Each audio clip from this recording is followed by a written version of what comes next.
I could tell you almost exactly when the Democrats started to lose the black vote. Let me tell you about the first one. It was at the White House Correspondents' Dinner. Donald Trump is here tonight.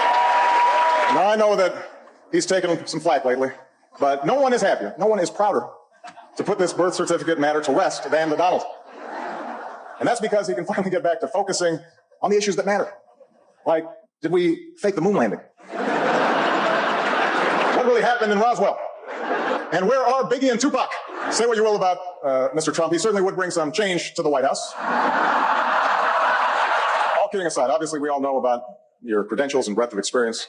At the time, Trump running for president was a joke to everybody. Nobody thought he was serious. Nobody thought he would make it that far. And instead of being presidential or above the fray, he tried to humiliate the guy on national TV. Now, a lot of people laughed and cheered, but what they didn't realize is they were creating a monster. You don't just poke fun of the guy that got money, ego, billions of dollars, and think he's just going to fade away. It ignited a fire underneath him. The other moment I was talking about was with Kanye. I remember he showed up to the, the Grammy Awards and snatched that trophy from Taylor Swift. The young lady seems like a perfectly nice person. She's getting her award. What's he doing? Why would he do that? He's a jackass. He could have simply said, hey, man, look, the guy's going through some things. I don't know what got into him. Probably shouldn't have done that. But instead, of course, he tried to humiliate the guy. He tried to kick him while he was down. That's the last thing Kanye needed to hear. You can't preach about unity and then just casually belittle people whenever it's convenient. You can't say you're above division and then just jump into celebrity feuds. So two things took place after that. Trump doubled down, and Kanye started to drift away from the left. All the while, black conservatives started to find their voice. Me seeing Ye put that hat on and watching all the black people around me just treat him differently. All I could think was, man, all the things he did for us. And you just gonna switch up on the guy for having an opinion? For being a free thinker? That's when it dawned on me, something ain't right. Maybe I should look into what Kanye's talking about. I just remember everybody being so shocked. How could Trump win? And what made Kanye flip? Maybe because pride and ego has consequences. Maybe because mockery creates opposition. Maybe because when you use your power to embarrass people instead of persuade them, you start to build resistance. And now the very people who idolize Obama are furious at what followed. History has a funny way of working, don't it? Sometimes the opposition you fear the most is the one you accidentally created. Boom. Now that was a perfect contextualized theory. However, I would say it's beyond that at this point. And in relation to Kanye, a hat. One hat. That's all it took. And ever since that moment, it's like something cracked. Not overnight, but you can definitely feel it because the reaction wasn't disagreement. It was definitely panic. And when you got a party panicking over independent thought, that's when you know something deeper has shifted, all right? But that wasn't even the real earthquake, y'all. It wasn't. You want me to prove it to you? You think I can't prove it? Y'all remember Grandma? Man, listen to the backlash. Well, listen to her response to the backlash, rather. Democrats, what's your message to them? Stop voting for party. Vote for causes. Vote for those that you see are making changes, the right changes that are keeping us safe, keep our children safe when they're in schools, when they're walking back and forth to school. You know, we want to say it is a racist thing. Let me say this. A black man killed my grandson. You tell me. You know, and that's what a lot of it is, black on black killing. I'm sorry to say that. That's the truth.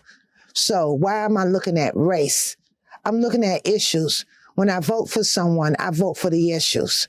I vote for the causes. I stand up for the causes, and we need to get over parties and races. I know that's right. Democrats, what's your message to... Now, that wasn't scripted.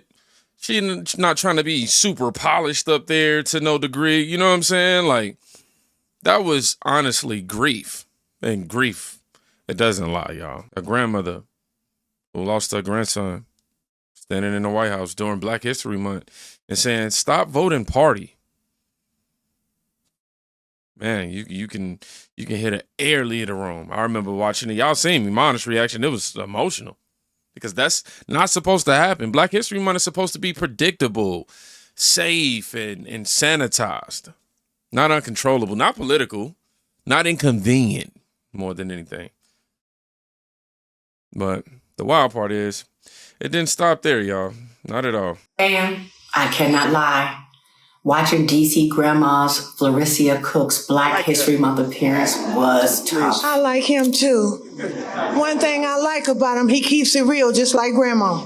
I appreciate that because I can trust him because he tells exactly how he feels and what he thinks. In her defense, she is in no doubt in pain. But seeing her tokenized and exploited by Trump was literally painful. What he and other MAGA whites do is both knowing and intentional. And there were so many levels to their selection and use. And be clear, she was used. If you kill somebody, you take a life, you do life. Just that simple. If you do a harsh crime, you do harsh time. Just that simple. And then we need National Guard, and which we did years ago. He brought it on. First, Black History Month is a time to shine the light on our best and our brightest, on our accomplishments and our strengths. But instead of showcasing a Robert Smith or a Marvin Ellison, many of our authors, inventors, or artists, Black scholars and athletes, people who are making a difference or who have overcome major challenges, they selected Ms. Cook. No disrespect to her, as Blackness is not homogeneous, but please don't think that they randomly landed on her. Second, her comments highlighted the opposite of Black excellence. Rather, they focused on Black crime in a majority Black city, a narrative that Trump has been spewing and pushing for years. Third, and this was tough to watch, she stumped and cooed for him, singing his praises, defending his honor, and telling other Black folks to stop calling him racist, even though his entire history has demonstrated his racist is bona fide and clear. Sadly, I don't think that she knew that she and her pain and her loss of her grandson were being used. And I don't think she knows that she will be discarded within the week. She served Trump's purposes and will no longer be of use. Sadly, this is likely the last she will ever hear from Trump or anyone in his administration. As we all know, tokens get spent. Wow. Felicia, when are you running for office, please? You have my endorsement. You have my endorsement, Felicia. Thank you, darling. That's great. You see that? That's the pivot. They say she was exploited. But notice something. When she agrees with them, she's empowered. But when she doesn't, she's being manipulated. It's always fascinating how that works, right? We say believe Black women until one believes something we don't like. Then suddenly she's a prop. A prop. I don't know why I put a T at the end of that. But the story didn't stay in the White House, y'all. Not at all. It spilled into the streets, and this is where it gets messy. So let me get this straight. A Black woman, a doctor, a teacher, on her way to school to make a difference in other people's lives, who did everything right in life, but at the wrong place at the wrong time. But why, though? I'll tell you why. Because federal agents decided that, you know what? Fast and the Furious, Immigration Edition. Make it make sense, man. And so here's where, they'll get very technical. They'll say, oh, this was an operation. This was protocol. It was necessary. But what is necessary about turning a public street into a high-speed chase zone? And what's necessary about making these crazy or conducting tactical maneuvers in civilian traffic? If you're operating under federal power, then you need to be operating under federal responsibility. There is a way to coordinate, contain, while protecting the general public. This is basic. Like, I learned this in the military. You don't move recklessly and then eventually hope that casualties won't occur. You anticipate. My apologies. This shit got me heated. Because Dr. Linda Davis isn't collateral damage in my mind. She is proof that when enforcement forgets restraint, that everyday people will pay the price. And if your system can't protect a school teacher on her way to work, then your system needs to be questioned. Now we're here. A teacher dies in a crash. Unfortunate. And the narrative, it writes itself. They don't write. It's not the driver fled. It's not, he was an illegal. None of that. It's ICE killed her. It's always the same formula. Find the institution, blame the institution, skip the individual. Because institutions don't vote, individuals do. But watch what happens when we have somebody push back. Why are y'all saying that ICE unalived that special ed elementary school teacher in Savannah, Georgia? Are y'all not tired of lying? What happened was ICE pulled over Oscar Vasquez Lopez, who was illegal. Initially, he pulled over and complied with the traffic stop, but I guess he figured out it wasn't going his way. He recklessly U-turns, and now he's doing the dash. They're gonna catch you. Not even half a mile away from where he was initially pulled over, he runs a red light and smashes into Miss Davis, the special ed elementary school teacher. What are we doing? He slammed into her so hard, Miss Davis was trapped in the car. They had to wait 15 minutes to get the jaws of life to get her out of there. Unfortunately, because she was crushed in the car, by the time they got her out, they pronounced her dead from her injuries. However, my point is, why blame ICE and not the person that slammed into her? Come on, gang! After the accident, Mr. Lopez went to the hospital to treat non-life-threatening injuries, then went to jail for reckless driving, vehicular manslaughter, and driving without a valid license. Old boy shouldn't have been on the road anyway. Simple! This entire situation could have been avoided if Oscar Vasquez came into the United States legally or stayed his ass in whatever country he came from. That's just a fact! Third vehicle was involved in the crash as well, but luckily they didn't lose their life, they just had minor injuries. Keep it up, Donald Trump. It is sad that Dr. Davis lost her life, and my prayers go out to her and her family. However, ICE is not to blame. Ow! And there it is, the uncomfortable part. Accountability. Not vibes, not hashtags. This responsibility. If someone runs a red light, if someone flees, if someone makes, that type of decision, at what point do we stop blaming the concept and start blaming the actual choice that was made? That's the real divide right now. It's not left versus right, not even black versus white at this point. Just choice versus excuse. But let's zoom out.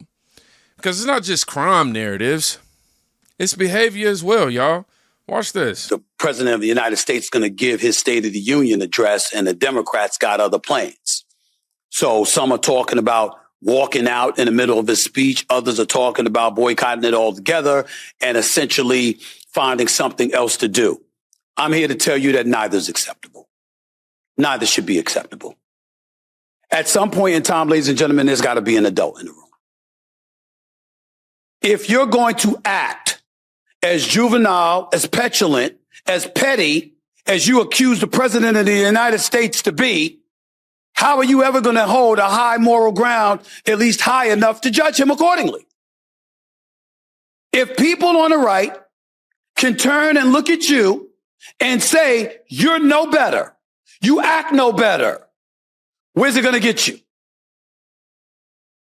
See, these are the kind of things that end up getting people like myself and others in the news because we're talking about getting things done. I've said repeatedly, and I'll state it again, and I'll make news by saying it again. I have no desire to be an elected official. I've never entertained politics in my life. I'm certainly not an aficionado on the issues. Got a long way to go to learn all the things that go on. But you know what I have? I have common sense. I have decency. I have respect for the office even when or if I didn't respect the individual. Because I would understand it as a representative, whether it be that as a representative or a senator in the United States of America. Guess what? I have a constituency to answer to. And I have people who need me, who I represent. And whether I like it or not, this individual is in office until 2028. And I got to find a way to do business with him in order to get something done. You see, when you go to the American people and you ask the American people, yo, stand up, step up and handle your business. Stop bitching and screaming all the time. When you got problems at the job, when you got bills to pay, when you got a family to take care of, find a way to work around it and handle your business. How come that can't apply to elected officials? Why do they get away with that? Why do they get to circumvent those rules and regulations? Why do they get to circumvent the need and the insistence of mere decorum? This is the kind of stuff that ticks me off. Now, we obviously know he's not a conservative, right? It's not a conservative saying that. That's Stephen A. Calling out childish energy, though. And that's the through line of this whole video. Grandma says vote causes, not parties. You got black people saying that she's been used. One side saying ICE killed her. Another side, no, a driver did. Lawmakers saying lawmakers out here claiming that they're going to walk out. Stephen A is over here saying, grow up. This isn't about party anymore. It's about posture. Are we adults? Seriously. Are we just addicted to outrage? I seriously want to know the answer to that question right there.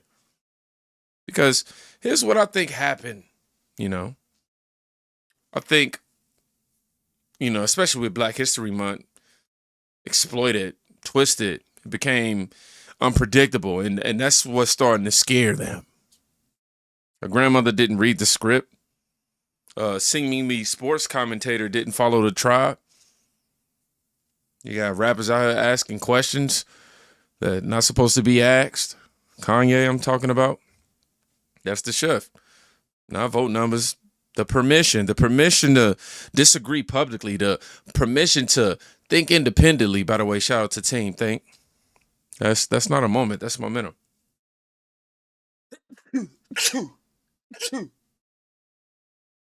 Ooh. I can never just sneeze once like normal people. Like I always say, you don't have to agree with every clip. You don't have to, like every take, but you can't deny something is moving. And when Black History Month is becoming a place where people are starting to speak freely instead of predictably, that change? That's change. Now, what I want you to do is write the word causes if you made it to the end of this video. Yeah. Not even for the algorithm, but for me. Other than that, y'all, please be safe. Go check on somebody today. You can quite literally be saving their life. And thank y'all for all the well wishes and checking up on me, man. I see that y'all been saying the channel has been elevating. And if I'm being completely honest, the shift is intentional. And it came... Well, here's my testimony. Y'all know I got demonetized a couple years ago. And around that time, what y'all don't know, behind the scenes, we as creators, we tend to compare ourselves. And even if it's not like malicious, it's one of them things where, hey, I'm releasing this type of material. And we talk amongst each other as well. And you start to feel as if things aren't playing out fair. But I ended up reaching a point in life where I realized that life isn't fair. It's not. Some people are going to have a head start, and that's great for them. It's not to denounce them or to denounce that progress that the people before them had made for them to be able to be in that position. However, I had to accept that my position on YouTube isn't the same as others. And it means I'm just going to have to put in the work that's required in order to get what I want, which is the message to be out. So in order for that to happen, I've been upping the volume. I've been trying to level up the way I deliver the content to you guys. And yeah, here we are. So I'm saying all of that to say, everybody who's in the comment section saying they notice it, I really appreciate that. I'm doing my best out here, and you guys are doing y'all. But we working together. This is a group. This is a team think effort. Don't think this is just me. This is us. All the likes, all the comments. all the, hey man, even when the views are down, I be saying y'all, hey man, YouTube is playing with you. But nah, man, life is just life. My rules are not the same as others on this platform. So I understand that. I accept that. And it's not, oh, people are doing me wrong. Or it's just, no, my path is different. Again, if you didn't hear the end word, the ending word that I ended with, I can't even talk. It was causes. Y'all be safe. Go check on somebody today. You can quite literally be saving their life.